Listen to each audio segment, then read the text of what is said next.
The scent of furniture polish clung to my skin like a second layer as I rubbed circles into the mahogany dining table. 30 feet long, this table had witnessed more criminal dealings than a courthouse, though I pretended not to know that. The mansion was quiet this afternoon.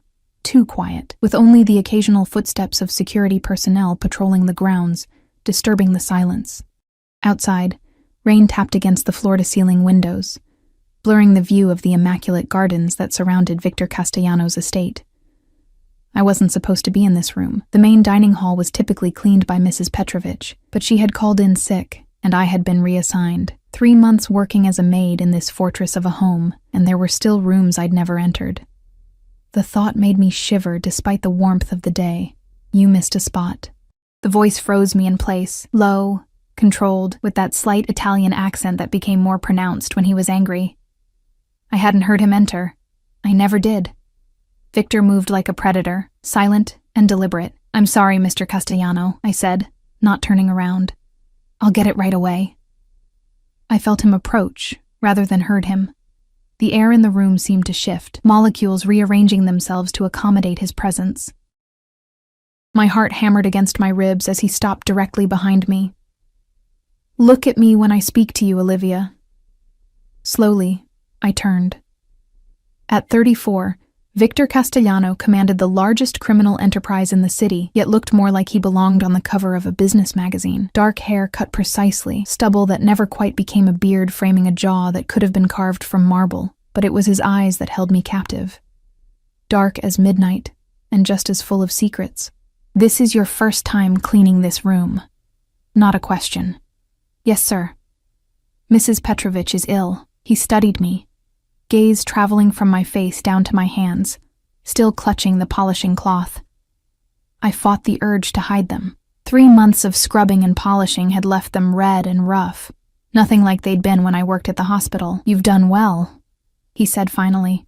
"Better than the old woman." A compliment from Victor Castellano was as rare as snow in July. I lowered my gaze, unsure how to respond. "Thank you, sir." He moved past me to the head of the table, running one finger along the polished surface. "Join me for a moment."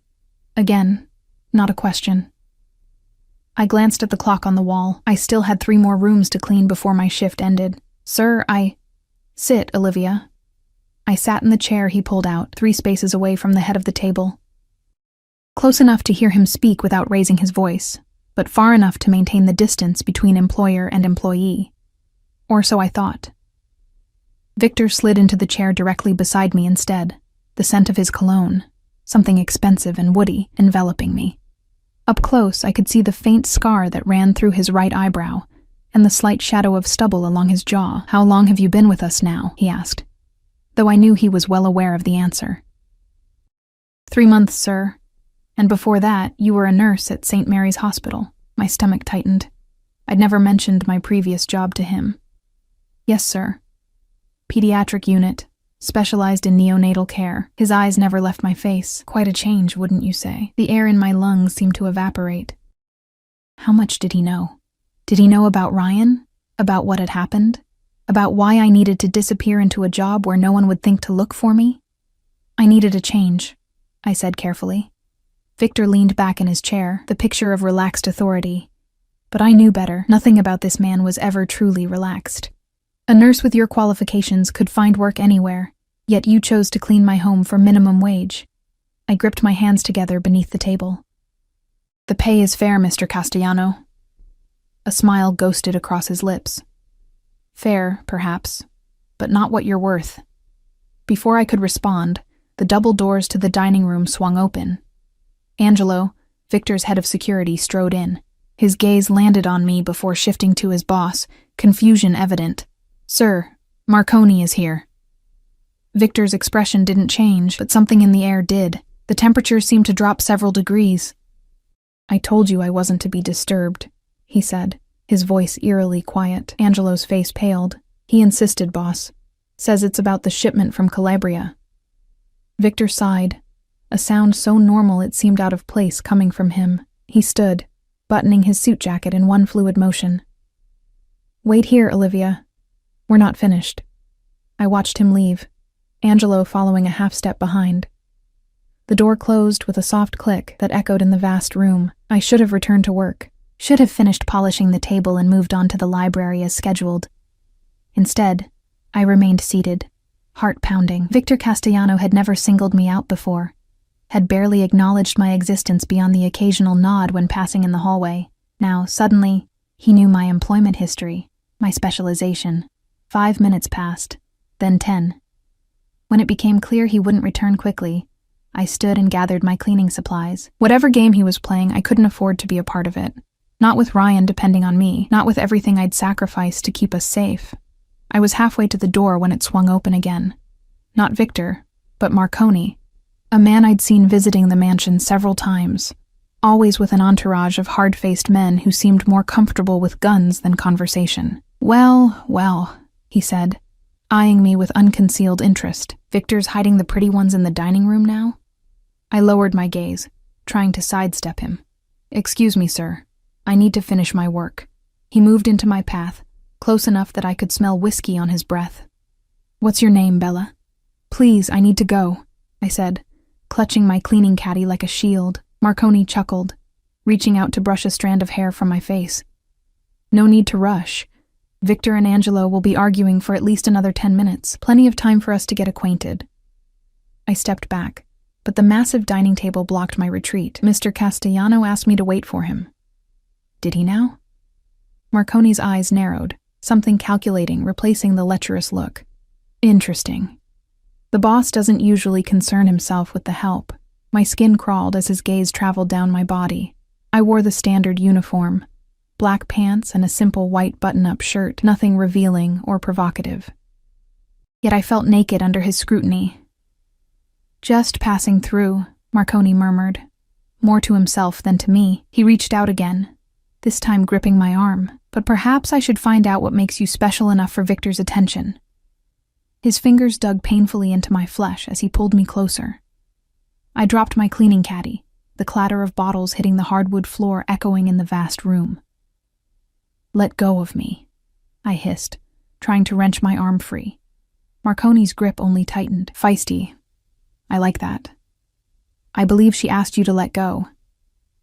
Victor's voice, cold as ice, cut through the room. Marconi released me instantly, stepping back as Victor entered, followed by Angelo and another security guard whose name I didn't know. Boss, I was just... Who touched you? Victor asked, ignoring Marconi completely as he approached me, his eyes locked on the red marks forming on my arm.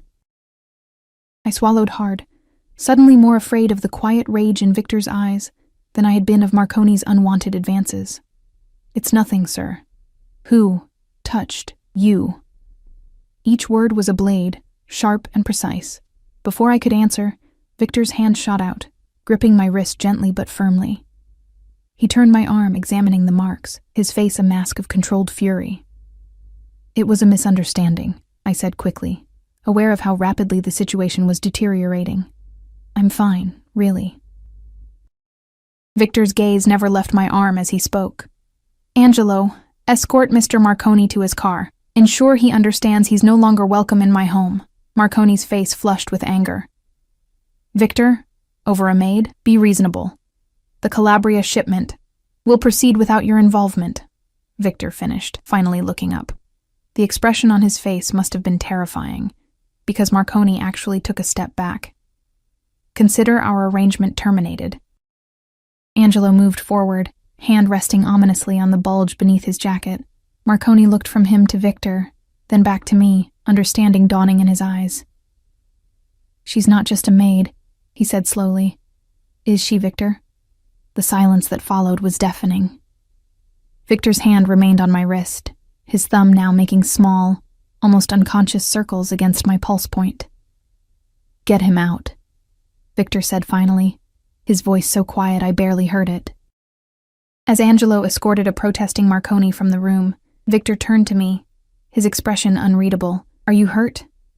I shook my head, too stunned to speak. What had just happened? What had Marconi meant? Victor released my wrist, then knelt to gather the cleaning supplies I'd dropped. The sight was so incongruous, the most feared man in the city on his knees, picking up bottles of furniture polish, that for a moment I could only stare. Sir, you don't have to. This evening, he interrupted, standing and handing me the caddy. You'll join me for dinner. Again, not a question. I can't, I stammered. My shift ends at 6 and I need to. Your shift ends when I say it does, Victor said, his tone gentle despite the finality of the words. Dinner, 8 o'clock, wear something nice. He paused, then added, please.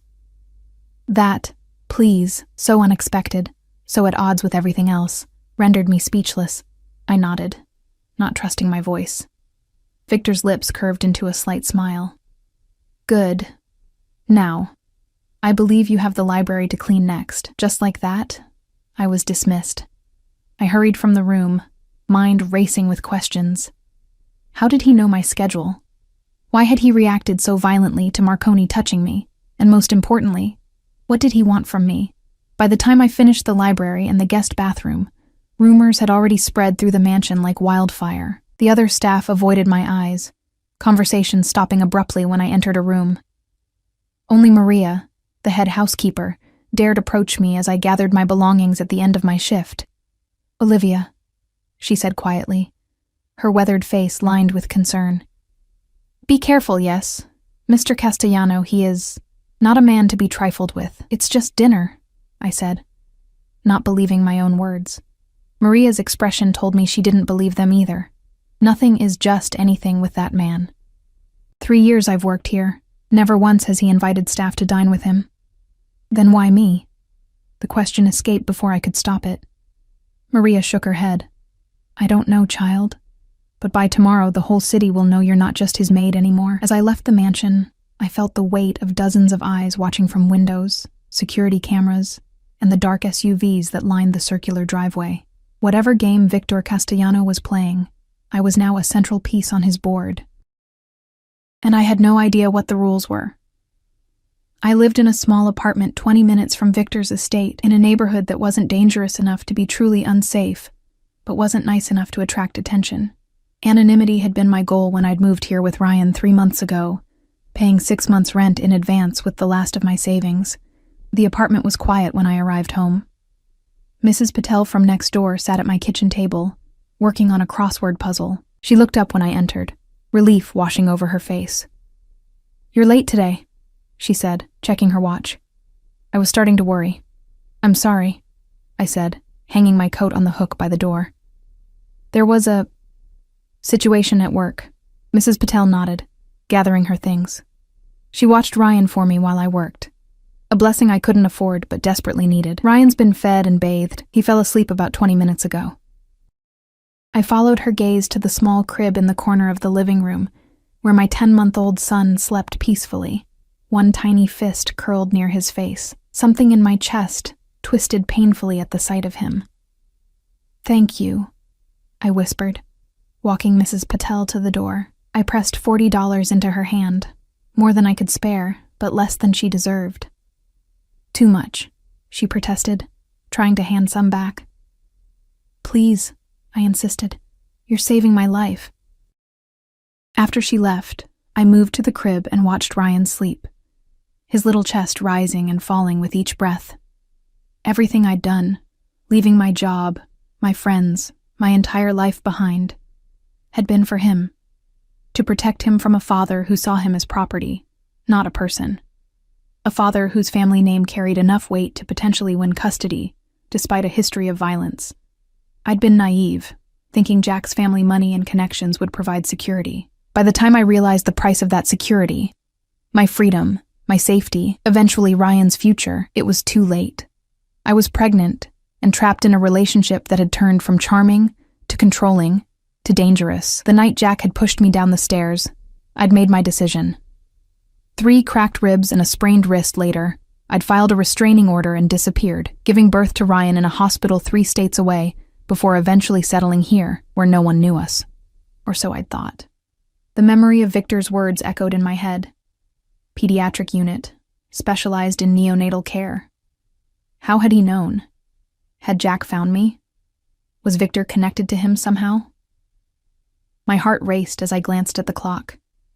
7:15. I had 45 minutes to get ready for a dinner I didn't want to attend with a man who terrified me. But refusing wasn't an option. Not if I wanted to keep this job, this apartment, this fragile safety I'd constructed. I called Mrs.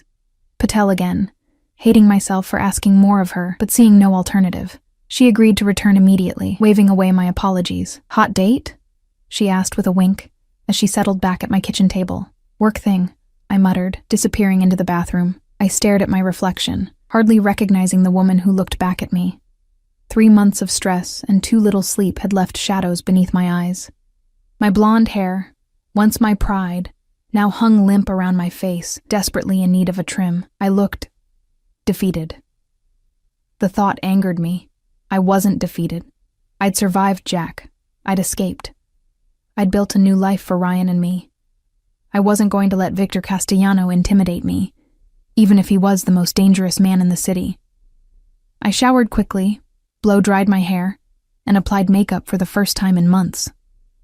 The only nice outfit I owned was a simple black dress I'd worn to job interviews before landing the position at Victor's estate. It wasn't particularly fashionable or revealing, but it was clean and fit reasonably well despite the weight I'd lost since Ryan's birth. Mrs. Patel whistled when I emerged. "Not a work thing," she declared, eyes twinkling. "A man thing." "Definitely not," I said, reaching for my coat. "Don't wait up. I don't know how long this will take." "Take all night if you need," she said, settling in with her crossword. "Ryan and I are old friends now." Outside, I hesitated, unsure how I was supposed to get to Victor's estate. I'd assumed I would take the bus, but that would mean arriving late, something I sensed would not be tolerated. As I contemplated calling a taxi I couldn't afford, a black SUV with tinted windows pulled up to the curb. The driver's window lowered, revealing Angelo's impassive face. "Ms. Bennett, Mr. Castellano sent me to collect you." Of course he had. Of course he knew where I lived. I wondered what else he knew. The drive back to the estate was silent. Angelo made no attempt at conversation, and I was too nervous to initiate any. Instead, I watched the city pass by, the neighborhoods gradually becoming more affluent as we approached Victor's domain. Rather than the main entrance I usually used for work, Angelo drove around to a private entrance I'd never seen before. He escorted me through a door and down a hallway lined with paintings that probably cost more than I'd earn in a decade. "Mr. Castellano is waiting in the private dining room," Angelo said, stopping before a set of ornate double doors. He knocked once, then opened them without waiting for a response. The room beyond was smaller than the main dining hall, but no less impressive. A table set for two occupied the center, illuminated by a crystal chandelier that cast warm light over the polished wood and gleaming silverware. Floor-to-ceiling windows offered a view of the garden, now lit by discreet landscape lighting that made the rain-slicked plants glisten like gems. Victor stood as I entered, his eyes traveling slowly from my face to my shoes and back again. Unlike our earlier encounter, he wasn't wearing a suit, but dark trousers and a crisp white shirt, open at the collar. The more casual attire should have made him seem more approachable. It didn't. "Olivia," he said, my name sounding different in his accent. "Right on time."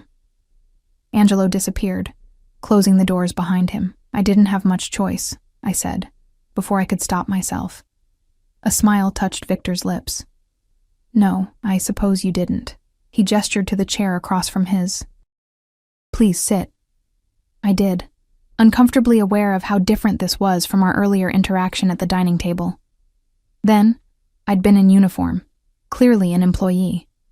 Now, despite my modest dress, the lines were blurred.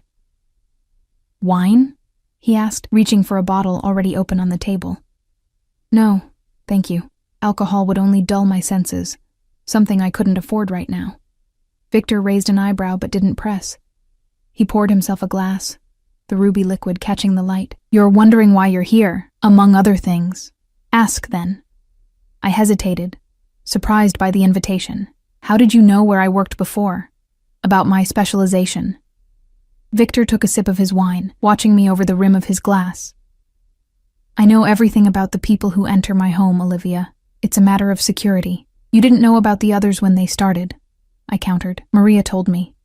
Maria should mind her own business." The words were cold, but his tone remained conversational. "You're right, though. I typically leave the vetting of household staff to my head of security. Yours was of particular interest. A chill ran through me. Why? Before he could answer, the doors opened again, and 2 servers entered carrying trays. They set plates before us, some kind of delicate fish dish that smelled divine, and retreated without a word. Victor gestured for me to eat. I'm told you skip lunch most days. Another detail he shouldn't know. I picked up my fork, more to buy time than from any appetite. You haven't answered my question. No, I haven't. He cut into his fish with surgical precision. Tell me about your son. The fork clattered from my fingers onto the fine china plate. How do you... Ryan, isn't it? 10 months old now. Fear, cold and sharp, sliced through me. I pushed back my chair, ready to flee. If Jack sent you... Jack didn't send me. Victor's Jack voice Thornton cut through doesn't my know where panic. you are. No one from your past does. I froze, half standing. Then how do you know? Sit, Olivia. Please. I'm not here to hurt you or your son. Slowly, I sank back into my chair, heart hammering so hard I could feel it in my throat. What do you want from me? Victor set down his utensils, giving me his full attention. 3 months ago, a woman with a newborn appears in my city. She has nursing credentials, experience in one of the best neonatal units in the country, yet she applies for a position as a maid in my home, a position that pays barely enough to cover rent and childcare. He leaned forward, eyes intent on mine. This woman has a bruised face she tries to hide with makeup. She gives a false name on her application but uses legitimate identification documents. She lives in an apartment rented under yet another name. I swallowed hard. I'd used my middle name, Bennett, on my job application, but my driver's license still showed my legal name, Olivia Collins. The apartment was rented under Lisa Warren, a complete fabrication. You were running from something, Victor continued. Someone. A man who hurt you. A man powerful enough that you felt the need to create a new identity. His jaw tightened. I recognized the signs. Why would you care? I whispered. Something dark passed over his face. My mother had similar signs when I was a child. No one helped her. The confession startled me. Victor Castellano, sharing something personal. It didn't fit the image of the cold, calculating crime boss I'd built in my head. I still don't understand, I said after a moment. Why hire me? Why this dinner? I hired you because you were qualified and desperate. A combination that usually ensures loyalty and discretion. He picked up his wine again.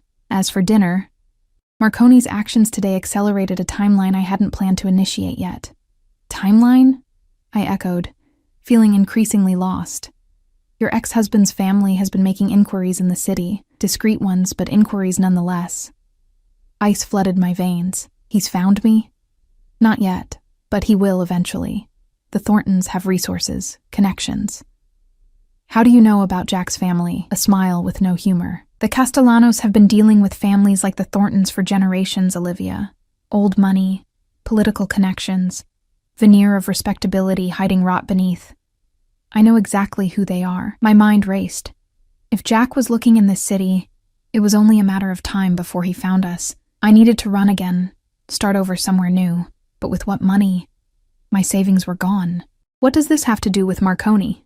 I asked, trying to make sense of the pieces Victor was laying out. Marconi saw me take an interest in you. By now, he's told half the city that Victor Castellanos maid is something more to him. Victor's eyes held mine. We're going to let them believe it. I don't understand. It's simple. If you're under my protection, the Thorntons won't touch you. They wouldn't dare. I stared at him, finally understanding. You want to pretend that we're involved? Precisely. Why would you do that for me? For a maid you barely know? Victor was silent for a long moment, swirling the wine in his glass. Let's just say I have my reasons. That's not good enough, I said, surprising myself with my boldness. Not if you want me to pretend to be your... whatever it is you're suggesting. His eyes flashed with something that might have been approval. Fair enough. The Thorntons have been moving into territory that concerns me. Jack's father has political aspirations that could complicate my business interests. Business interests. A polite euphemism for criminal empire. You want to use me to get at Jack's family, I said flatly. I prefer to think of it as a mutually beneficial arrangement. Victor leaned back in his chair. You get protection for yourself and your son. I get leverage against a family that's becoming problematic. And if I refuse? You won't. The certainty in his voice angered me. You don't know that. I do, he said simply. Because you're a mother who would do anything to protect her child, even align yourself with someone like me. The truth of his words stung. I would do anything to keep Ryan safe. Hadn't I already proven that by leaving everything behind? What exactly would this arrangement entail? I asked, hating how calculating I sounded. Like I was negotiating a business deal instead of my life. You would move into the east wing of the mansion. Private quarters, separate from mine. You would no longer work as a maid. To the outside world, you would be my companion. Your mistress, you mean? Victor's expression didn't change. Call it what you like. You would accompany me to certain events. Be seen with me in public occasionally. Nothing more would be required. And Ryan? Would live here as well, of course. I'll arrange for a qualified nanny. My laugh was bitter. You want me to let my son live in a house full of criminals, as opposed to an apartment where anyone could break in? Victor's voice hardened. This estate has security measures that would make the Pentagon envious. No one enters without my knowledge. No one.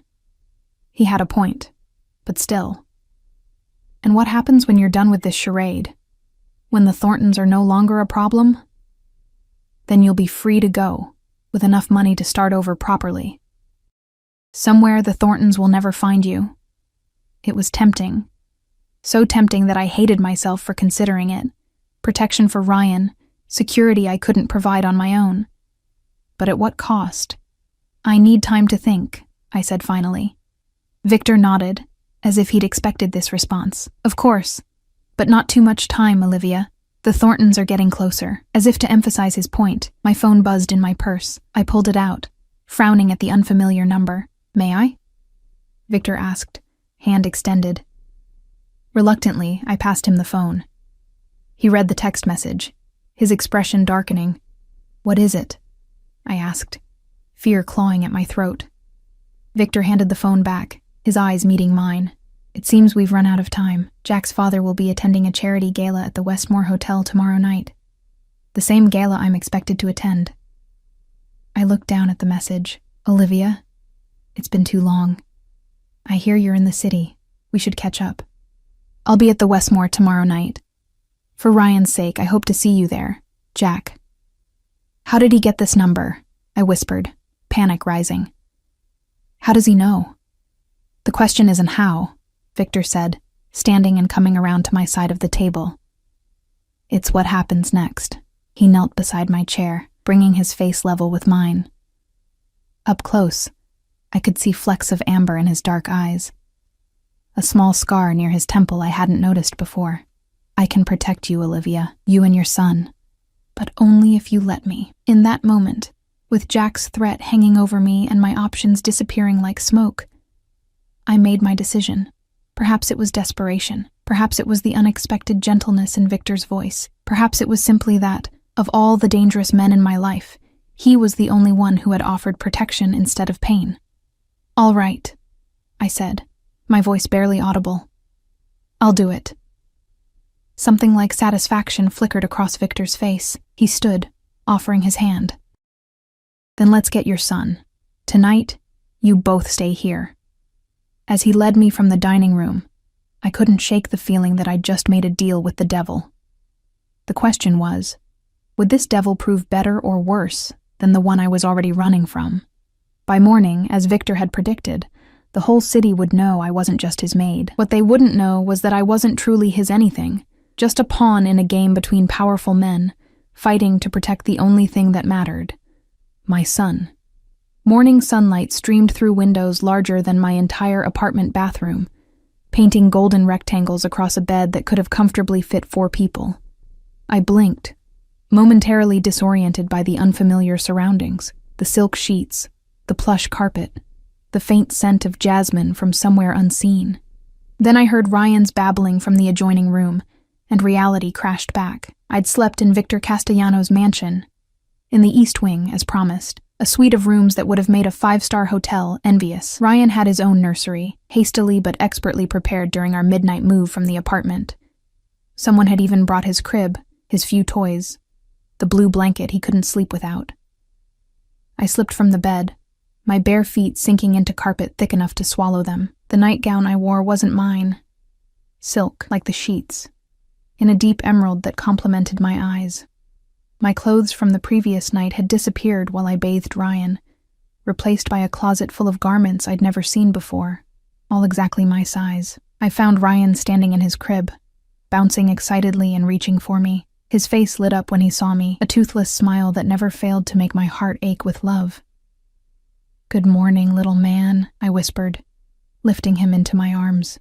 He smelled of baby powder and innocence, his tiny hands immediately going to my hair. "What do you think of our new accommodations, Ryan's only answer was a happy gurgle as he tugged at a strand of my hair. A soft knock at the door made me tense. "Yes?" I called, clutching Ryan closer. The door opened to reveal a young woman with auburn hair pulled into a neat bun. She wore a simple black dress with a white collar. Not quite a uniform, but professional nonetheless. "Ms. Bennett. I'm Sophie, the nanny Mr. Castellano hired for Ryan." Her smile was warm, her British accent unexpected. "I've brought breakfast for you both." Behind her, a man in house staff attire wheeled in a cart, laden with covered dishes, a small high chair, and what appeared to be freshly squeezed orange juice. He set it up near the window, nodded politely, and departed without a word. Sophie approached slowly, her eyes on Ryan. "He's beautiful," she said. 10 months old, correct?" I nodded, still wary. "You have experience with infants?" 7 years as a nanny, 3 of those with newborns. She reached into a pocket and produced a folded paper, which she handed to me. "My credentials and references. Mr. Castellano said you'd want to verify them." Of course he had. Victor Castellano, anticipating my concerns before I voiced them. It was both thoughtful and unnerving. "Thank you," I said, tucking the paper into the pocket of my nightgown. "I'd like some time alone with Ryan first, if that's all right." "Of course." Sophie moved to the door. "I'll return in an hour. Mr. Castellano asked me to remind you that the stylist will arrive at 11 to prepare for tonight's event. The gala. Jack." The events of the previous night rushed back, a wave of anxiety nearly knocking me off my feet. "Is he here?" I asked before Sophie could leave. "Mr. Castellano?" Sophie shook her head. "He left early this morning. Business, I believe. He said to tell you he'll return by 6 to escort you to the gala." After she left, I settled Ryan in the high chair and uncovered the breakfast dishes. Eggs Benedict, fresh fruit, pastries still warm from the oven. Nothing like the hurried toast or instant oatmeal that usually constituted our morning meal. "Well, Ryan," I said, cutting a small piece of banana for him, "I guess we're not in Kansas anymore." The morning passed in a blur of activity. Sophie returned, proving herself both competent and kind, answering my questions about the household while entertaining Ryan. I reviewed her references, impeccable, as expected, and reluctantly left my son in her care while I met with the stylist, a sharp-eyed woman named Valentina, who spoke mostly Italian and seemed personally offended by my split ends. 3 hours later, I hardly recognized myself in the mirror. Valentina had trimmed my hair, given it some kind of treatment that made it shine like polished gold, and styled it in loose waves that framed my face. My nails, previously bitten and uneven, were now perfectly manicured ovals painted a subtle rose. A makeup artist followed, working with a light hand that enhanced rather than concealed. By the time they were done, I looked rested, healthy, like the woman I'd been before Jack, before the fear and exhaustion had etched themselves into my face. "Mr. Castellano has selected your gown for this evening," Valentina informed me as she packed her supplies. "It will be delivered shortly. The car will be ready at 7. I nodded, too overwhelmed to argue about Victor choosing my clothes. One battle at a time. When the gown arrived, carried by 2 assistants as if it were made of spun glass, I understood Valentina's reverence. The dress was midnight blue, a color so deep it appeared almost black until the light caught it. Simple in silhouette, fitted bodice, flowing skirt. but the fabric moved like water, catching and reflecting light in a way that made it seem alive. It fit perfectly, of course, as did the delicate silver heels that accompanied it, the sapphire and diamond earrings, the bracelet that clasped around my wrist with a soft click. Standing before the full-length mirror, I barely recognized the woman who looked back at me. She was elegant, poised, the kind of woman who belonged on the arm of a man like Victor Castellano. A sudden hollow ache opened in my chest. This wasn't me. This was a costume, a role I was playing to protect my son. The real Olivia Bennett, or Collins, or Warren, whatever name I was using now, was a mother, a nurse. Not this polished creation designed to convince the world I was Victor's chosen companion. You look beautiful. I turned to find Victor standing in the doorway of my bedroom, one shoulder leaning against the frame.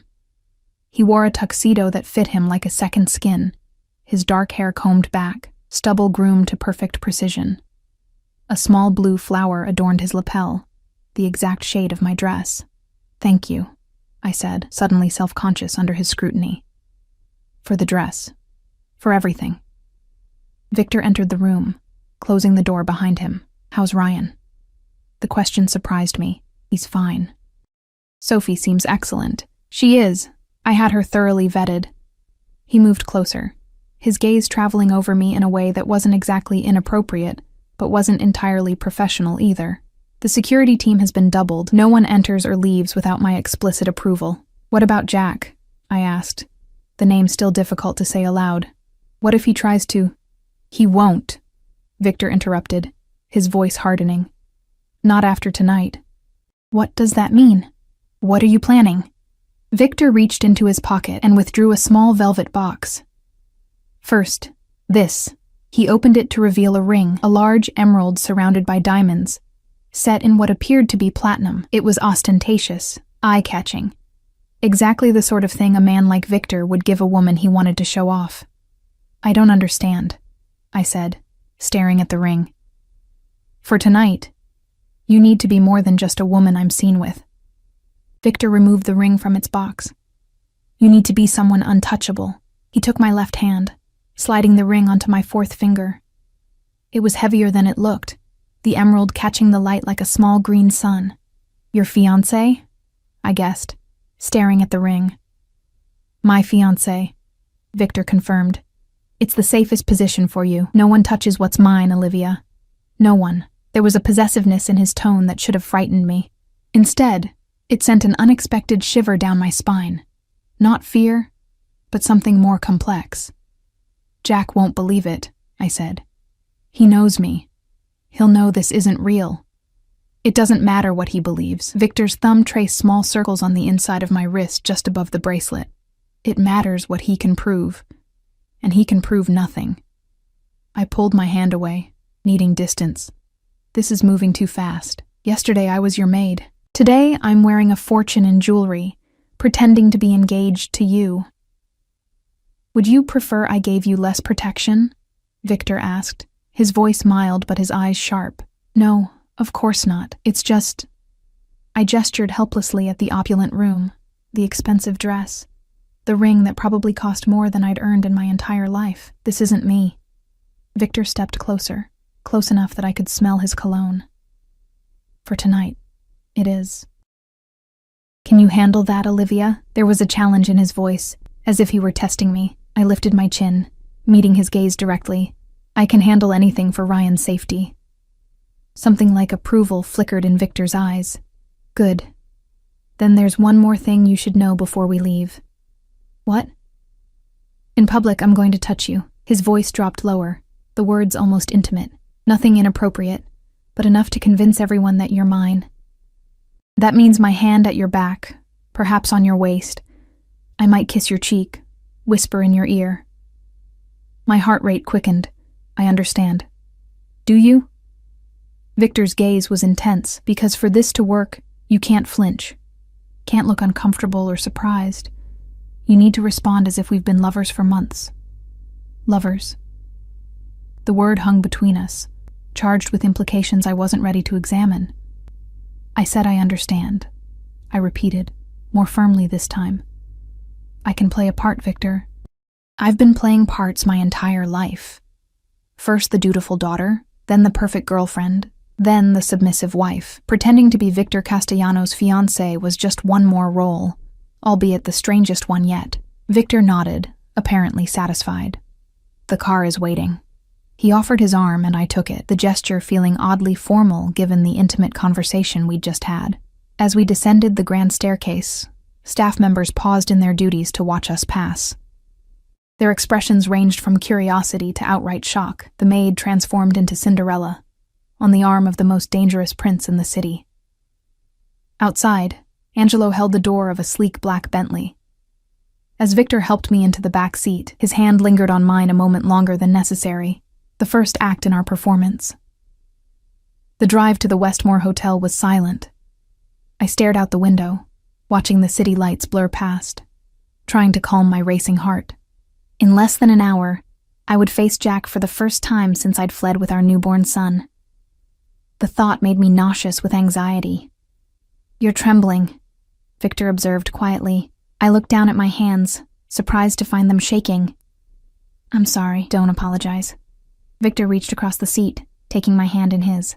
His palm was warm, the touch unexpectedly grounding. Fear is natural. Acting despite fear, that's courage. Is that what this is? Courage? I laughed bitterly. It feels more like desperation. Sometimes they're the same thing. The Bentley pulled up to the hotel entrance, where a red carpet stretched between velvet ropes. Photographers lined the walkway, flashes popping as elegantly dressed guests made their way inside. Angelo opened the door on Victor's side first. As he emerged, whispers rippled through the crowd. Victor Castellano rarely attended public events, and when he did, he came alone. Tonight would change that narrative. My door opened, and Victor extended his hand to help me out. The moment I emerged, flashbulbs exploded like miniature stars. I blinked, momentarily blinded by the light. Victor's arm slid around my waist, steady and possessive. "Smile," he murmured near my ear. "You're the envy of every woman here." I forced a smile, leaning into him as if it were the most natural thing in the world. We moved down the red carpet, Victor nodding occasionally to people he recognized but never stopping to chat. The message was clear. Victor Castellano was above the fray, untouchable. Inside, the ballroom was a glittering spectacle of wealth and privilege. Crystal chandeliers cast rainbow prisms across walls draped in silk. A string quartet played in one corner, their music nearly drowned out by the hum of conversation. Waiters in white gloves circulated with champagne and hors d'oeuvres on silver trays. Victor kept me close, his hand a constant presence at the small of my back. He introduced me to various people. Politicians, business owners, a judge, never using the word fiancé, but making it clear with his body language and the prominent display of my ring that I was his. I played my part, smiling and nodding, offering brief, polite responses when directly addressed. Most people seemed too intimidated by Victor to engage me in extended conversation, which was a relief. The fewer questions I had to answer, the less chance of saying something that would expose our charade. "You're doing well," Victor murmured as we moved away from a conversation with the mayor. "Very convincing." "I told you I could play a part," I replied, maintaining my smile as a waiter offered champagne. I declined. Victor took a glass, but didn't drink. "He's here," Victor said suddenly, his voice so low I barely heard him. 3 o'clock. Don't look yet. My heart stuttered in my chest. Jack was here, in this room, the man I'd fled from, the father of my child, the source of nightmares that still woke me in a cold sweat. "Breathe, Olivia," Victor instructed, his lips close to my ear. "Look at me." I turned to him, grateful for the direction. Victor's eyes held mine, dark and steady. "You are safe," he said, each word precise and calm. "He cannot hurt you here. Do you understand?" I nodded, trying to slow my breathing. "Good." Victor's hand moved from my back to my face, cupping my cheek in a gesture that appeared tender to anyone watching. "Now laugh, as if I've said something amusing." I forced a laugh, the sound brittle even to my own ears. "Better," Victor approved, his thumb brushing my cheekbone. "Now, we're going to turn and walk toward the bar. He'll see you. He may approach. Are you ready? No, I wasn't ready. I would never be ready, but I nodded anyway. Victor smiled. A rare, genuine smile that transformed his face from merely handsome to devastating. It was part of the act, I knew, but effective nonetheless. He pressed a kiss to my forehead, lingering just long enough to make it convincing, then turned us toward the bar, and there was Jack. He stood with a group of men in expensive suits, a champagne flute in one hand, the other gesturing emphatically as he spoke. He looked the same, handsome in that golden boy way, with his perfectly styled hair and straight teeth, and the confident posture of a man who'd never been told no. The sight of him made my stomach churn. This was the man who had charmed me, then controlled me, then hurt me. The man who had pushed me down the stairs while I was 7 months pregnant, then called an ambulance and tearfully told the paramedics I'd tripped. Jack's gaze swept the room and locked onto me. Recognition flashed across his face, followed by shock as he registered Victor's arm around my waist, the possessive way Victor inclined his head toward mine. He's seen us, I whispered, fighting the urge to run. Good, Victor replied, guiding me not toward the bar but directly toward Jack and his group. Let's say hello. Victor, no, trust me, he murmured, the words a command and a request all at once. Before I could protest further, we were there, standing before the man I'd once believed I loved. Mr. Thornton, Victor said, his voice casual yet somehow carrying an undercurrent of threat. I don't believe we've been formally introduced. Victor Castellano. Jack's face had gone pale beneath his tan. Mr. Castellano, Yes, of course. Your reputation precedes you. Victor's smile didn't reach his eyes. As does yours. Jack's gaze darted to me, then to the ring on my finger, then back to Victor. I see you've met Olivia. More than met, Victor corrected, his arm tightening around my waist. Olivia has made me the happiest man in the city by agreeing to be my wife. The bluntness of the declaration left Jack speechless for a moment. The men around him shifted uncomfortably, sensing the tension but unsure of its source. Congratulations, Jack managed finally, the words strained. Though I must say, it's unexpected. Olivia and I were married until recently. Separated, I corrected, finding my voice at last. For nearly a year. Jack's eyes narrowed. A temporary situation. We have a child together, Olivia, a son who needs his father. Victor's hand moved to my lower back, the touch reassuring. Ryan is doing quite well, actually. He's settled nicely into our home. The color drained from Jack's face. You've moved my son into your house? Without my knowledge or consent? Your son? Victor's voice was dangerously soft. The son you nearly killed when you pushed Olivia down the stairs? That son? Shock rippled through the small group around us. One of the men, an older version of Jack, his father Richard, I realized, stepped forward.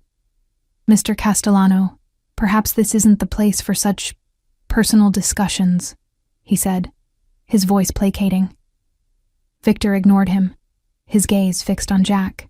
Let me be perfectly clear, Mr. Thornton. Olivia and Ryan are under my protection now. Any attempts to contact them, to approach them, to so much as speak their names, will be considered a personal insult to me. His smile was all teeth, and I take personal insults very seriously. Jack's face had gone from pale to red, anger overriding his initial fear. You can't just take my family. Your family? I interrupted, anger surging through me. You lost the right to call us that the moment you put your hands on me. Olivia, be reasonable, Richard Thornton interjected. Jack made a mistake, one he's paid for. But keeping a father from his child is a necessary precaution when the father is violent. Victor finished for him. His voice remained pleasant, but his eyes had gone cold. Now, gentlemen, my fiancé and I have other guests to greet.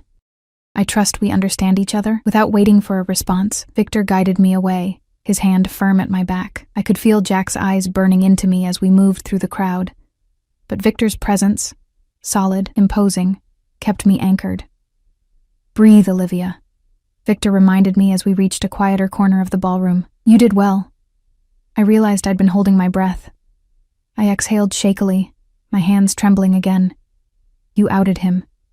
In front of his father, his colleagues. I did. Victor signaled a waiter, who brought a glass of water. He pressed it into my hands. "Drink." I obeyed, the cold water helping to center me. "What happens now?" "Now?" Victor checked his watch. "Now, we stay another 30 minutes. Long enough to be seen, but not so long that you have to endure another encounter. Then we leave. And tomorrow? The next day? Jack won't just give up."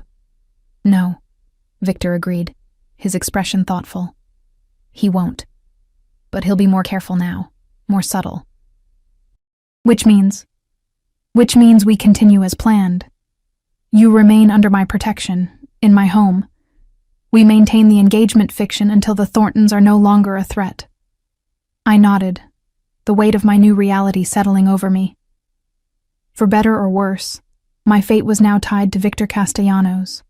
The devil I knew versus the devil I didn't, except I was beginning to wonder if Victor was truly the devil I'd assumed him to be. 2 weeks passed in a surreal blur of adjustment and pretense. I learned to navigate the mansion without getting lost, to respond naturally when Victor introduced me as his fiancée, to dress and act the part of a crime lord's chosen companion. Ryan thrived under Sophie's care, and I found unexpected comfort in the security of Victor's home, where guards patrolled the perimeter and every entry point was monitored. Jack hadn't attempted direct contact since the gala, but Victor's sources reported he was making inquiries, gathering information. The restraining order I'd filed before fleeing meant little to a man with his resources and connections. Only the shield of Victor's name and reputation kept Jack at bay, a fact that both relieved and troubled me. Victor himself remained an enigma. He was unfailingly polite, solicitous of my comfort and Ryan's well-being, but maintained a careful distance. Some nights he dined with us. Other nights he was absent, attending to business I didn't ask about. When we were in public, restaurants, charity events, the theater, he played the attentive fiancé to perfection. His touches just intimate enough to be convincing without crossing boundaries that would make me uncomfortable. In private, those touches disappeared, and I found myself strangely disappointed. Tonight, I sat in the library, a book open but unread in my lap. Ryan had been asleep for hours, the mansion quiet save for the occasional footsteps of security personnel. Victor had been gone since morning, attending to something he'd described only as a complication. I'd learned not to press for details. The library door opened and Victor entered, loosening his tie as he crossed the threshold. He looked tired, the lines around his eyes more pronounced than usual. "You're still awake," he observed. Moving to the bar cart in the corner, he poured 2 fingers of whiskey into a crystal tumbler. "Trouble sleeping?" I shook my head. "Just reading." I lifted the book as evidence, though I couldn't have said what page I was on. Victor nodded, taking a seat in the leather armchair across from mine. He sipped his whiskey, eyes closing briefly as if savoring the burn. "Long day?" I asked, setting my book aside. A smile flickered across his lips. "You could say that." "Anything I should be concerned about?" Victor studied me over the rim of his glass. "Concerned for me, Olivia? How touching." I flushed, annoyed at being mocked. "Concerned for our arrangement, for Ryan's safety." "Ryan is perfectly safe," Victor assured me, his tone softening. "As are you." We fell into silence, the crackling of the fireplace the only sound between us. After a moment, Victor spoke again. "There's an event tomorrow night, a dinner at the governor's mansion. I'd like you to accompany me." I tensed. "Will the Thorntons be there?" "Possibly. Richard is a significant donor to the governor's campaign." Victor set his glass down. "Is that a problem?" "No," I said quickly. "I just like to be prepared." Victor's gaze was penetrating. "You handled Jack well at the gala. Better than I expected. I've had practice pretending he doesn't terrify me." The words slipped out before I could stop them. More honest than I'd intended. Victor leaned forward, elbows on his knees. "Tell me about him," he said. "Not what he did to you. I know that part. Tell me how you met, how it began." I blinked, surprised by the Why? request. "Because I need to understand my enemy," Victor replied simply. "And because you need to talk about it. You've been carrying it alone for too long." His perception unsettled me. I looked away, focusing on the flames in the fireplace. It's a cliché, really. Poor girl meets rich boy. He sweeps her off her feet. Details, Olivia. I sighed, the memories rising like ghosts. I was working at St. Mary's, night shift in the NICU. Jack came in with a friend whose wife had just delivered premature twins. He brought coffee for the entire staff, charmed everyone. When my shift ended, he was waiting, asked me to breakfast. I shrugged. I said yes. And then? Whirlwind romance, expensive gifts, weekend trips. He was attentive, generous, called me multiple times a day to check on me. I laughed bitterly. Later, I realized those calls weren't affection. They were control. Making sure I was where I said I'd be, with who I said I'd be with. Victor nodded, unsurprised. When did it change? When did you first see the real him? 6 months in, after I moved into his condo. I was late coming home from work. A baby had coded and I stayed past my shift. Jack was waiting, furious. He'd thrown my dinner against the wall. I swallowed hard, the memory still vivid. He apologized immediately, cried, said he'd been worried sick, imagining me hurt somewhere, made me promise never to be late without calling. And you believed him. It wasn't a question, but I nodded anyway. I made excuses for him. He was under stress at work. He loved me so much that worry made him crazy. All the usual justifications. When did he first hit you? The bluntness of the question made me flinch. After we were engaged, I went to lunch with a male colleague. Jack saw us. That night, he slapped me. I touched my cheek, the phantom sting still there after all this time. I packed a bag. He blocked the door, begged forgiveness, promised therapy, but didn't go, Victor guessed. Went twice. Claimed the therapist said there was nothing wrong with him. I shook my head. By then I was pregnant, trapped, or so I thought. Victor was silent for a long moment, watching me with those dark, unreadable eyes. The stairs, he said finally. What precipitated that? My throat tightened. This was the hardest part to discuss. The memory I tried hardest to suppress. I found evidence he was embezzling from his family's foundation, confronted him. He denied it, then admitted it, then said I would never tell anyone because who would believe me over him? You threatened to go to his father, Victor said, filling in the blank. I nodded. He laughed at first. Then I showed him the copies I'd made of the evidence. That's when he... My voice faltered. I don't remember much after the first push. Just falling, then waking up in the hospital with broken ribs and terror that I'd lost the baby. Victor's expression had hardened, a muscle jumping in his jaw, and yet, despite all that, despite nearly killing his unborn child, his family still supports him. Money protects its own, I said with a shrug. Richard would never let a scandal touch the Thornton name. Easier to paint me as unstable, a gold digger who got pregnant on purpose to trap his son. Is that what they're saying? That and worse. I managed a weak smile, hence the running, the false names, the cleaning job. Victor stood, moving to kneel beside my chair. The position was so unexpected, so at odds with his usual commanding presence, that I could only stare as he took my hands in his. Listen to me, Olivia, he said, his voice low and intense. Jack Thornton will never touch you again. Never come near you or Ryan, I promise you that. Something in his tone sent a chill down my spine. What are you planning? Nothing you need to concern yourself with. He released my hands, standing again. Just know that you're safe now, permanently. I caught his wrist before he could move away. Victor, no violence, please. His eyebrow rose. You're asking a known criminal to play by the rules? I'm asking the man who has shown me nothing but kindness to not become a murderer on my behalf. A strange expression crossed Victor's face. Surprise, perhaps, or something more complex. There are ways to neutralize threats that don't involve violence, Olivia. Promise me. Victor hesitated, then inclined his head. As you wish. Jack Thornton will remain physically unharmed. Though his pride may not fare as well, relief washed through me. I released his wrist, suddenly aware of how intimate the contact had been. Thank you for telling me your story, Victor said, stepping back. Get some rest. The car will be ready at 7 tomorrow evening. He left the library without another word, leaving me to wonder what exactly I'd set in motion with my confession. The governor's mansion was even more imposing than Victor's home, a sprawling colonial-style structure with white columns and expansive grounds. As our car pulled into the circular driveway, I adjusted the emerald pendant at my throat. Another piece from Victor's seemingly endless supply of jewelry, chosen to match the ring I still wore. "Nervous?" Victor asked, watching me fidget. "A little," I admitted. "I'm still not used to this performance."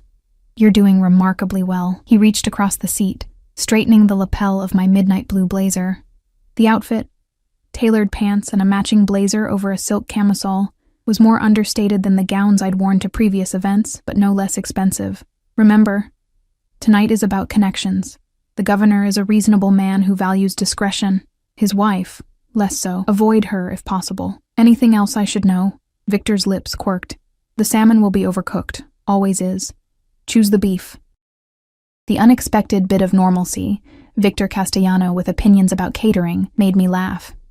The sound seemed to please him. His eyes warmed slightly. Angelo opened the car door, and Victor exited first, then extended his hand to help me out.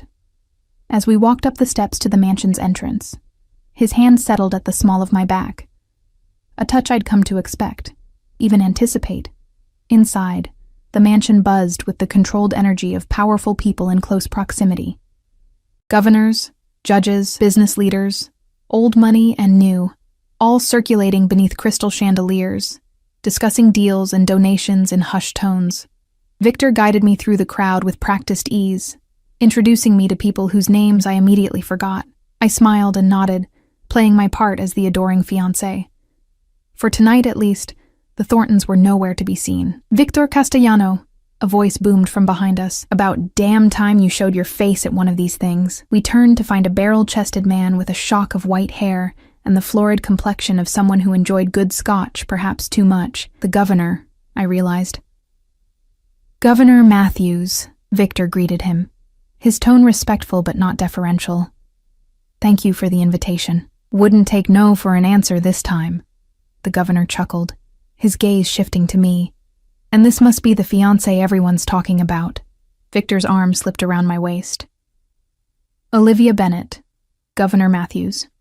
I extended my hand, which the governor took with both of his, holding it perhaps a moment too long. "A pleasure, my dear. You've accomplished the impossible, getting this one to attend social functions." "She can be quite persuasive," Victor replied smoothly. The governor winked at me. "I'll bet." "Listen, Victor, a word in private. That matter we discussed on the phone." Victor hesitated, glancing at me. "Perhaps later, Governor. I don't want to leave Olivia alone just yet." "Nonsense," the governor insisted. "She'll be fine for 5 minutes. My wife will look after her." He signaled to a severe-looking woman across the room, who began making her way toward us. Victor's grip on my waist tightened fractionally. "Very well, 5 minutes." He turned to me, his expression apologetic. "Will you be all right?" "Of course," I assured him, though my stomach knotted at the thought of being separated from him in this crowd of strangers. "Go ahead." Victor leaned in, pressing a kiss to my cheek that lingered just long enough to be convincing. "I won't be far," he murmured against my ear. The words meant only for me. Then he was gone, following the governor toward a set of doors at the far end of the room. The governor's wife arrived moments later, regarding me with the polite disinterest of someone fulfilling an obligation. "Mrs. Matthews," I greeted her, extending my hand. "Ms. Bennett," she replied, barely touching my fingers before withdrawing. "What an unexpected addition you are to our little circle." The emphasis on unexpected made her meaning clear. What was someone like me doing with someone like Victor Castellano? Victor speaks highly of these gatherings. I lied smoothly. "I've been looking forward to attending." Mrs. Matthews' smile didn't reach her eyes. "I'm sure. The governor tells me you were a nurse before." "Your current situation." "My current situation being engaged to a crime lord, presumably." I maintained my pleasant expression. "Yes, neonatal intensive care." "How noble," she said, in a tone that suggested anything but. "Excuse me a moment. I see someone I must speak with." She departed without waiting for a response, leaving me alone in the center of the room. I took a deep breath, fighting the urge to search for Victor. I could handle 5 minutes on my own. I wasn't that fragile. Olivia. The voice froze the blood in my veins. Jack stood behind me, too close, his cologne, the one I'd once found appealing but now made me nauseous, enveloping me in an unwelcome cloud. "You shouldn't be talking to me," I said without turning, proud of how steady my voice remained. "There's a restraining order, which doesn't apply at public events we both have legitimate reason to attend," Jack countered, moving to stand beside me. He looked the same as at the gala, handsome, polished, the perfect facade hiding the monster beneath. "You look well. Better than when I last saw you. Please leave me alone, Jack," he sighed, as if I were being unreasonable. "I just want to talk about our son. My son. You can't keep him from me forever, Olivia." "Watch me," I said, finally turning to face him directly. Jack's expression hardened. "This engagement to Castellano, it's a sham, isn't it? What did you do? Beg him for protection? Offer him the same services you offered me to secure my ring?" The crude implication made me flinch, but I held my ground. "You know nothing about my relationship with Victor. I know you've moved my son into the home of a known criminal," Jack hissed, dropping the pleasant facade. "Do you have any idea how that looks? What the family court judge will say when I petition for emergency custody?" Fear clawed at my throat, but I forced it down. "Go ahead. Try. Explain to the judge why you violated a restraining order. Why you have 3 domestic violence complaints in your record. Why you pushed your pregnant fiancée down a flight of stairs." Jack's face flushed with anger. "No one will believe you over me. My father has the governor's ear. Half the judges in this city on speed dial. Is there a problem here? Not Victor, as I'd expected, but Angelo, appearing suddenly at my side like a guardian angel in a tailored suit. His expression was pleasant, but his eyes were cold as they assessed Jack. "No problem," Jack said, taking a step back. "Just catching up with my ex." "Ms. Bennett," Angelo said, ignoring Jack completely. "Mr. Castellano asked me to escort you to the East Terrace. He's been detained longer than expected." Relief flooded me. I nodded, turning away from Jack without another word. Angelo guided me through the crowd, his solid presence a barrier between me and the room. "Thank you," I murmured as we reached the doors to the terrace. Angelo inclined his head slightly. "My job, Ms. Bennett." The terrace was empty, the October night too cool for most guests to venture outside. I moved to the stone railing, breathing in the crisp air, trying to calm my racing heart. The encounter with Jack had shaken me more than I wanted to admit. "You handled that well." I turned to find Victor approaching, his expression dark. "You saw?" "Angelo texted me the moment Thornton approached you." Victor came to stand beside me at the railing, close enough that our shoulders nearly touched. I would have intervened myself, but the governor was being particularly thorough in his requests. "It's fine. I'm fine." I wrapped my arms around myself, suddenly cold. Jack mentioned petitioning for emergency custody of Ryan. Victor snorted. "Let him try. My lawyers are already building a case that would bury him. The restraining order, the hospital records from your fall, testimony from nurses who treated your previous injuries, all of it admissible in family court." I stared at him, caught off guard. "You've been preparing for this?" "Of course." Victor removed his suit jacket and draped it over my shoulders. The fabric was warm from his body, his scent enveloping me. "I told you, Olivia. You and Ryan are under my protection now. That means anticipating threats, not just reacting to them. Why?" The question that had been haunting me for weeks finally escaped. "Why are you doing all this? The truth, Victor. Not that line about the Thorntons being problematic for your business." Victor was silent for a long moment, his gaze fixed on the manicured gardens below. When he finally spoke, his voice was quieter than usual. "When I was 8 years old, my father killed my mother." The statement was so unexpected, so matter-of-fact, that for a moment I couldn't process it. "Victor, He held up a hand, stopping my response. She had tried to leave him many times. Each time he found her, brought her back, punished her. The last time, the punishment was fatal. His jaw tightened. I witnessed it, did nothing, could do nothing. I was a child.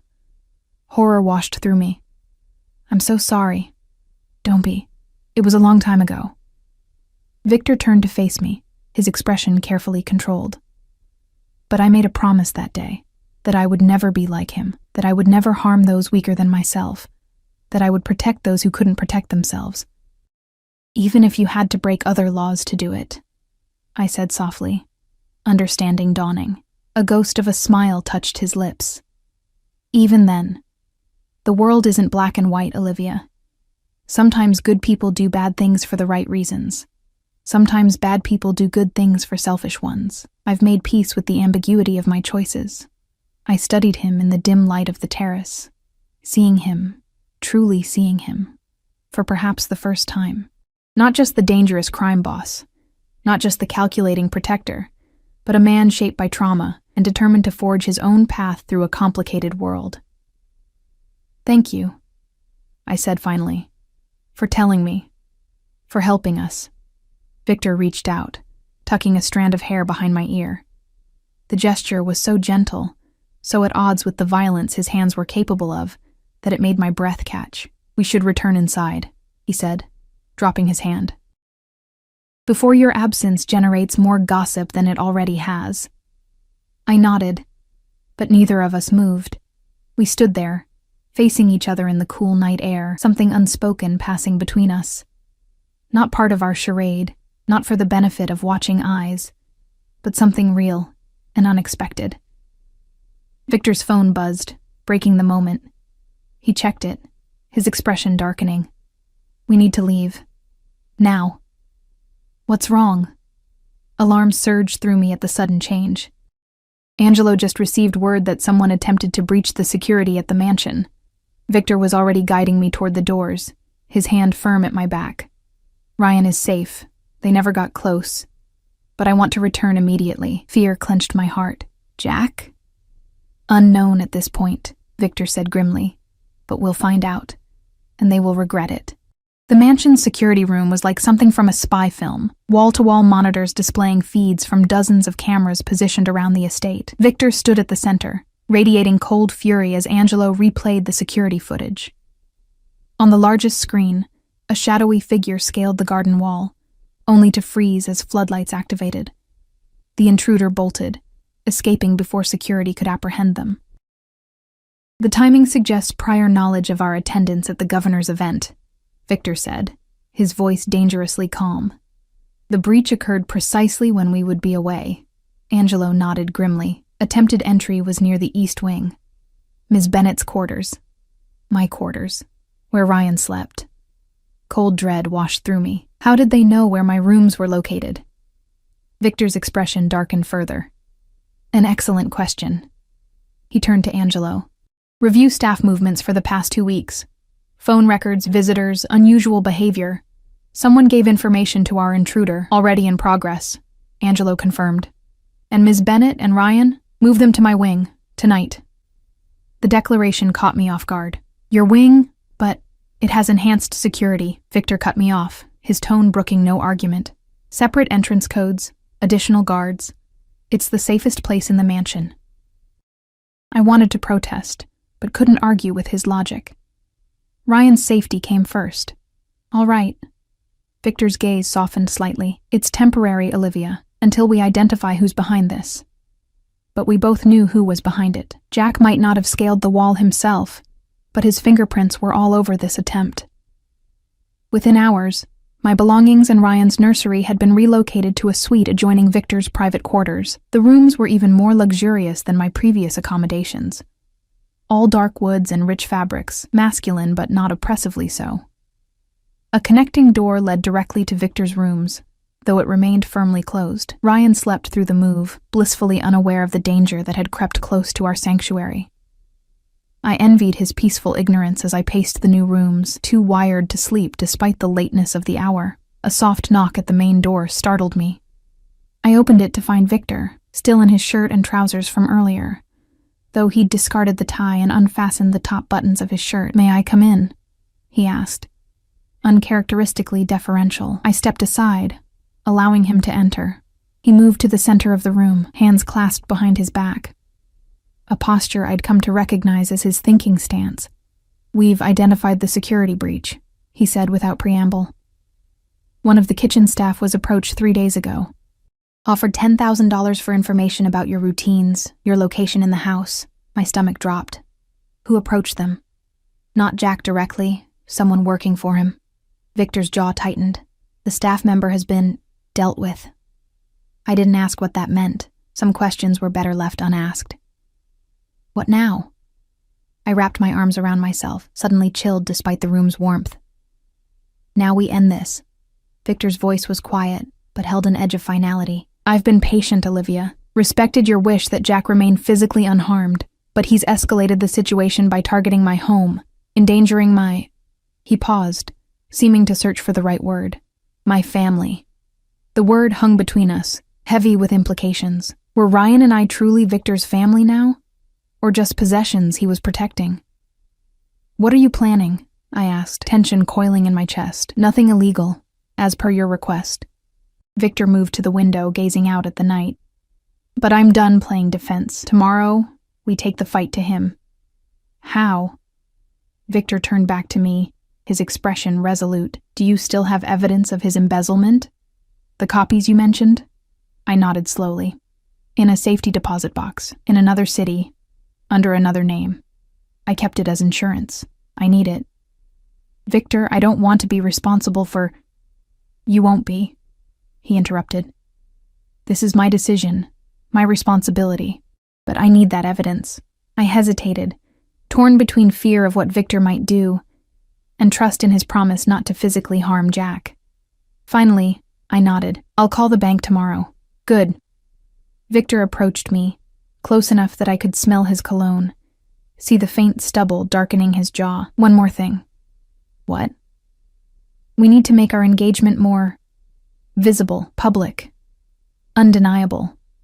I frowned. It's already all over the society pages. What more do you want? A formal engagement party, here, at the mansion. Invite the city's elite, the press, everyone who matters. The suggestion startled me. You hate public events. A smile tugged at the corner of his mouth. I do. But sometimes exceptions must be made. And this helps us how? It establishes legitimacy, Victor explained. Makes it harder for Jack to paint you as someone who's using me for protection. Makes our relationship seem more real.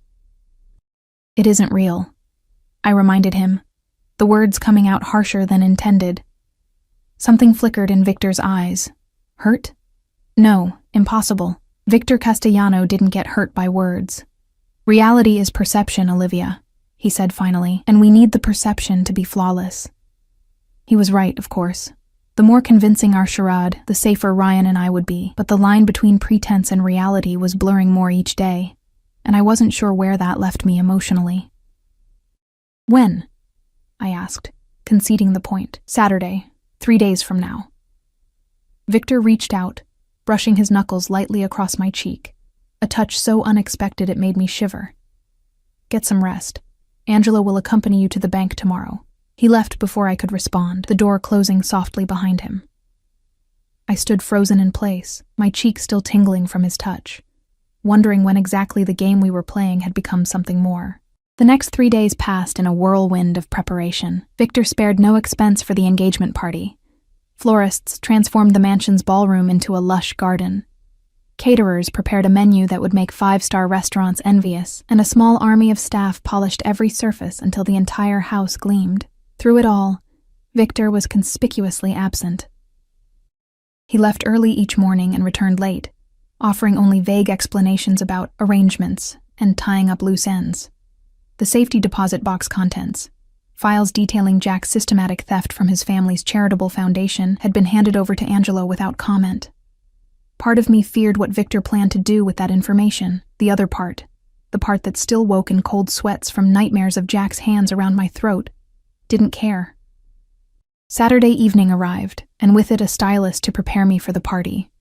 The gown Victor had selected was breathtaking, a deep emerald that matched my ring, with a fitted bodice that flowed into a skirt of liquid silk.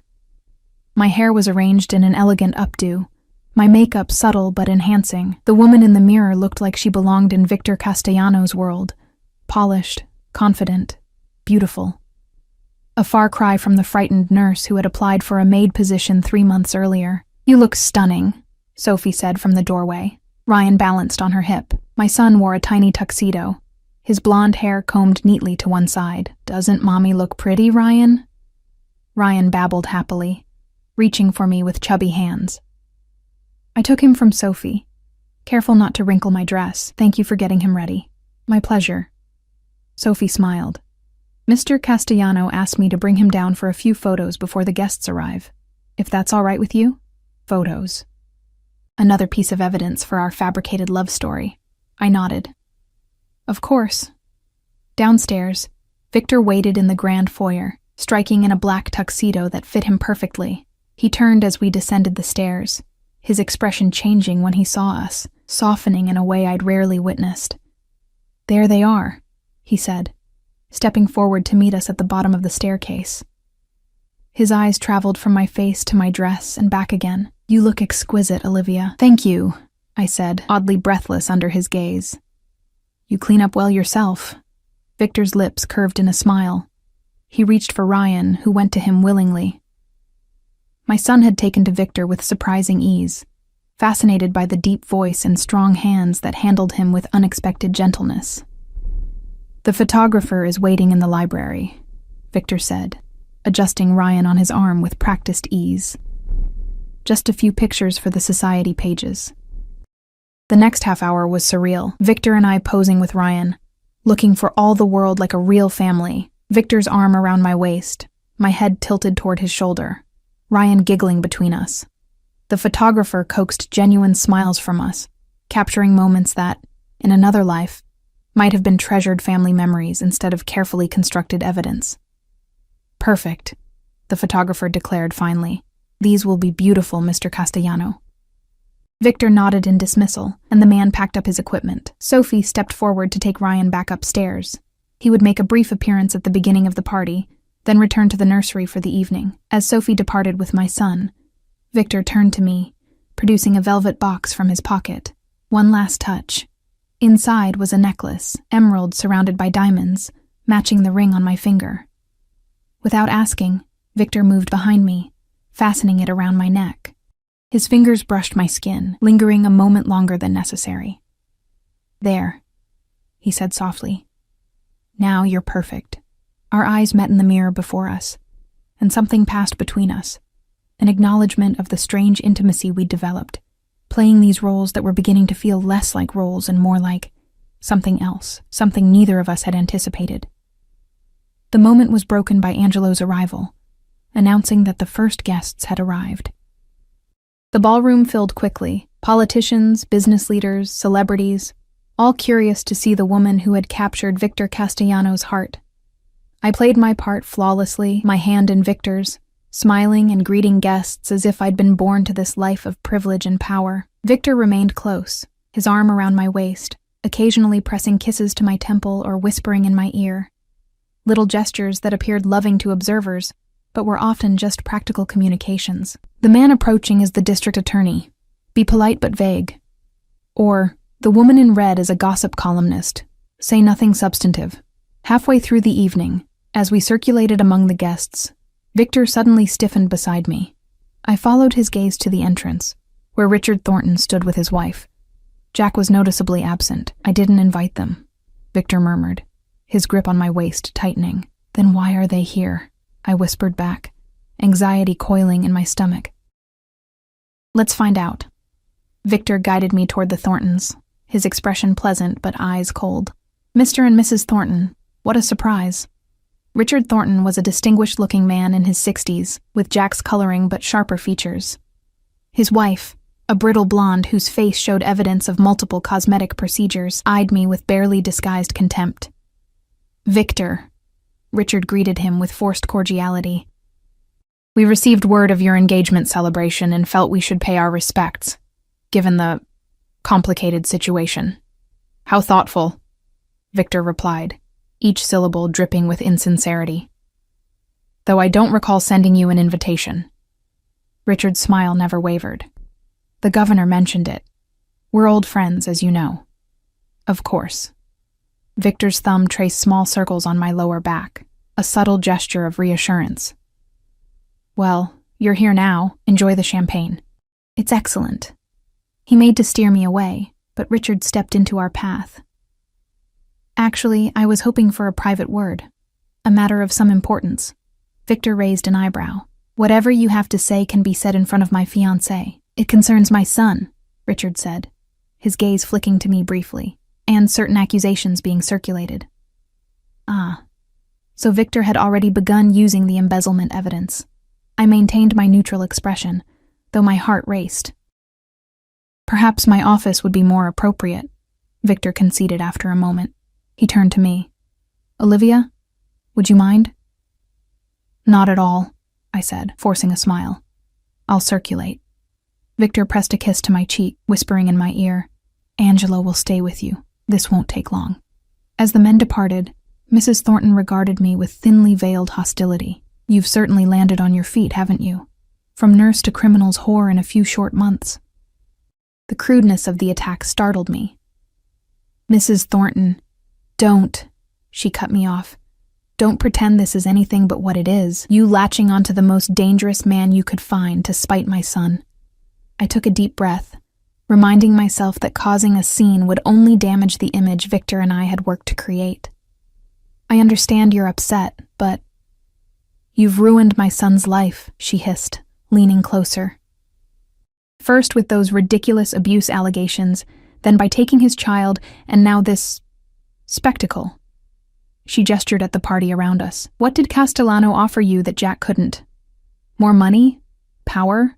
Or just the thrill of sleeping with a killer? Angelo materialized at my side, his presence a silent warning. Mrs. Thornton straightened, plastering a false smile on her face as another guest approached. Perhaps some air would do you good, Ms. Bennet, Angelo suggested quietly. I nodded, grateful for the escape. He guided me toward the terrace doors, away from Mrs. Thornton's venomous stare. Outside, the cool night air helped clear my head. The garden below was illuminated by strategic lighting, creating an ethereal glow among the carefully manicured paths. Are you all right, Ms. Bennet? Angelo asked, keeping a respectful distance. Yes, thank you. I took another deep breath. Does it ever get easier? Being hated by strangers for reasons that have nothing to do with who you actually are? Angelo's lips quirked in a rare, almost smile. In Mr. Castellano's world? No, but you learned to wear it like armor. Before I could respond, the terrace doors opened again. Victor emerged, his expression unreadable. Angelo, give us a moment, he said. Angelo nodded and moved to stand by the doors, close enough to intervene if needed, but far enough to give us privacy. Victor joined me at the railing. Richard Thornton has agreed to remove his family's opposition to your custody of Ryan. I stared at him in disbelief. Just like that? Why would he? Because the alternative is a federal investigation into the family foundation, Victor interrupted. The evidence you preserved was quite comprehensive, Olivia, enough to send Jack to prison for a very long time. You blackmailed them. Victor shrugged. I presented options. Richard made his choice. He turned to face me fully. Jack will be leaving the country tomorrow. An extended posting at the family's London office. He's surrendering all parental rights to Ryan as part of the arrangement. The news was so unexpected, so monumental, that for a moment I couldn't speak. Freedom. Real freedom. Not just temporary protection, but a permanent solution. Jack gone. His legal claims to Ryan severed. Why? I finally managed. Why would Richard agree to this? Jack is his son, and the foundation is his legacy, Victor replied. Richard built it over 40 years. It funds hospitals, research, scholarships, all bearing the Thornton name. A scandal would destroy not just the foundation, but the family's reputation for generations. So he sacrificed Jack to save the family name, in a manner of speaking, though sacrifice implies Jack is innocent. Victor's voice hardened. He isn't. He stole from sick children and battered women to fund his lifestyle. Richard knows that now. Has proof he can't ignore. Tears welled in my eyes. Relief, gratitude, and a dozen other emotions I couldn't name all colliding at once. Thank you, I whispered. I can't ever repay this. Victor reached out, brushing a tear from my cheek with his thumb. You don't need to. We stood in silence for a moment, the sounds of the party a distant backdrop to the significance of what had just happened. "What happens now?" I asked finally. "With us, I mean. This arrangement." The engagement. Something shifted in Victor's expression. A vulnerability I'd never seen before. "That depends." "On what?" "On whether it's still just an arrangement to you." The question hung between us, charged with possibility. My heart pounded as I searched his face for meaning. "What are you saying, Victor?" He stepped closer, close enough that I could feel the warmth of him in the cool night air. "I'm saying that what began as pretense has become something else. For me, at least. Something else." I echoed, afraid to name it directly. "Yes." Victor's hand came up to cup my face, gentle but certain. "The question is, has it become something else for you too? Had it?" The line between performance and reality had blurred so gradually that I hadn't noticed when my feelings had transformed, when fear had given way to respect, when gratitude had evolved into affection, when the touch of his hand had begun to elicit not just security but desire. "It has," I admitted, the truth of it surprising even me. "But I'm afraid." "Of me?" Victor's brow furrowed. "Of us." I placed my hand over his where it rested on my cheek. "Of what happens when the novelty wears off. When I'm no longer the damsel you saved, but just me. Olivia. With all my baggage and fears and trust issues." Victor's eyes held mine, steady and certain. "I know exactly who you are, Olivia. I've seen your strength, your determination, your capacity to love. Those aren't qualities that fade with novelty. And Ryan? He's part of this too." A genuine smile spread across Victor's face. "Ryan is the easiest part of the equation. I love that boy. Would protect him with my life, whether you and I—" He hesitated. "Whether there's an us or not." The sincerity in his voice was unmistakable. This wasn't the practiced charm Jack had used to ensnare me. This was raw, honest vulnerability from a man who rarely showed such emotion. "I want to try," I said softly. "For real this time. Not for show, not for protection. Just us. Seeing what we could be together." Relief and joy transformed Victor's expression. He leaned forward, his forehead touching mine. "That's all I'm asking for. A chance." His lips found mine, gentle at first, then deepening as I responded. This wasn't our first kiss. There had been others, brief touches for the benefit of observers, but it was the first real one. The first that wasn't for show, wasn't calculated to maintain our fiction. When we finally broke apart, Victor smiled. Not the controlled curve of lips he showed the world, but something genuine and warm. "We should return to our guests. Do we have to?" I asked, only half joking. The idea of facing the crowd again after this intimate moment felt jarring. Victor laughed, the sound startling in its normality. "Unfortunately, yes. Just a little longer. Then they'll leave, and we can begin the real celebration." "Which is?" "The start of our actual engagement." His eyes gleamed with mischief. "Unless you'd like to give back the ring?" I glanced down at the emerald on my finger, now a symbol of something true rather than fabricated. "I think I'll keep it. It's growing on me." Victor kissed me again, quickly this time. "As you wish."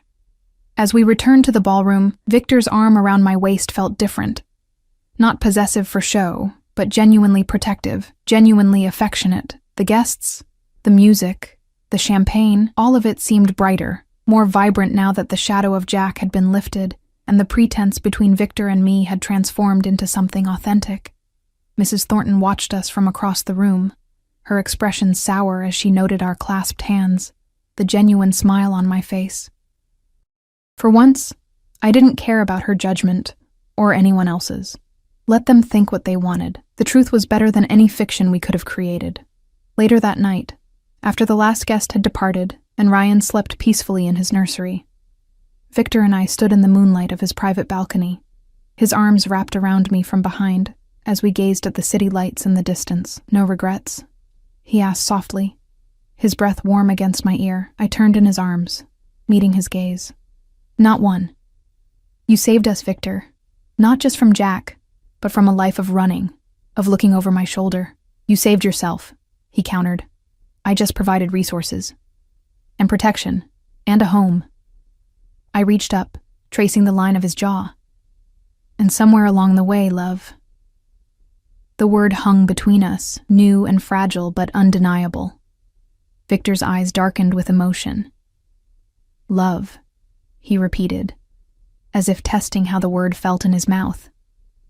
Yes, I suppose that's what this is. You suppose? I teased, raising an eyebrow. Victor laughed, pulling me closer.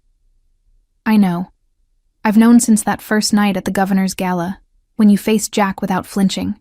When I realized I would tear the world apart to keep you safe. That's a bit dramatic, I murmured, though his words sent warmth spreading through my chest. I'm an Italian from a crime family, Victor replied with mock solemnity. Drama is in my blood. We laughed together, the sound carrying into the night, a promise of lighter days ahead, of healing, of building something neither of us had dared hope for when our paths first crossed.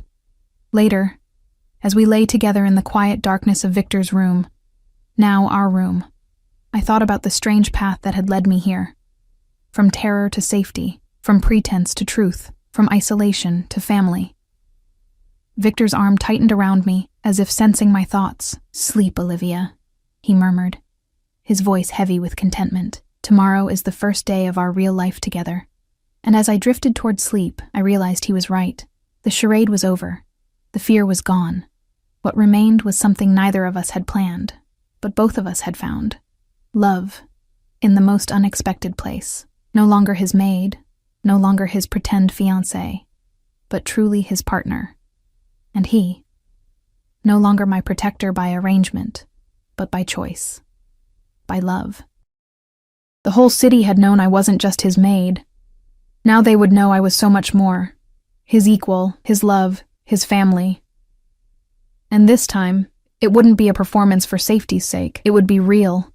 It already was.